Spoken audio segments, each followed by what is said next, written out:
ব্রহ্মপুত্রের চরে মুক্ত পদ্ধতিতে গরু পালন। আমার মনে হচ্ছে গরুগুলো দেখে যে ম্যাক্সিমাম গরুতেই কৃমি আক্রান্ত করে আছে। দেখতে পারতেছেন যে গরুর লোমগুলো একদম উস্কো খুস্কো হয়ে আছে এবং তাদের যে শরীরের চামড়াগুলো একটু জীর্ণ শীর্ণর মতো হাড্ডি সারু হবস মানে কীরকম হাড়গুলো দেখা যাচ্ছে। তো সবগুলোর কৃমি ডোজ দিয়ে দিলে সবচেয়ে বেটার হবে। যারা মুক্তভাবে পালন করে আসলে ওইখানে মনে রাখাল তারা তেমন যত্ন করে না, সত্যি কথা রয়েছে এটা। কারণ তাদের তো আর খাবার খরচ নেই।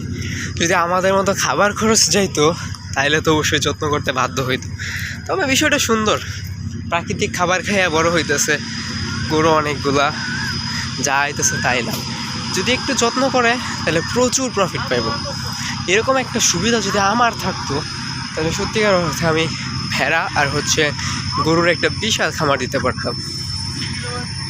এরকম সুবিধা আসলে সবার মিলে না, এরকম সুবিধা থাকলে অনেক কিছু করা যায়। তবে এরকম আমার রিক্সও আছে। ধরেন ভদ্র না তো অভদ্র পোলাপানে দইরা গরু চপ করে রাখা দেয়, অনেক সময় খেয়ে ফেলে, এরকম একটা সমস্যা আছে। তবে সেরকম এরকম স্পেস যাদের আছে তাদের ওরকম হ্যাডামও আছে। তো এরকম হ্যাডাম ছাড়া আসলে মানে এরকম স্পেস ছাড়া যেখানে পর্যাপ্ত ঘাস আছে ফ্রিতে, ওইরকম স্পেস ছাড়া গরু পালন করে খুব বেশি লাভবান হওয়া যায় না।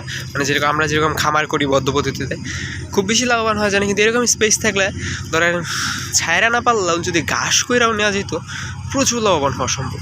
আর এখানে ছাড়লেও প্রচুর খাবার খাওয়ানো সম্ভব।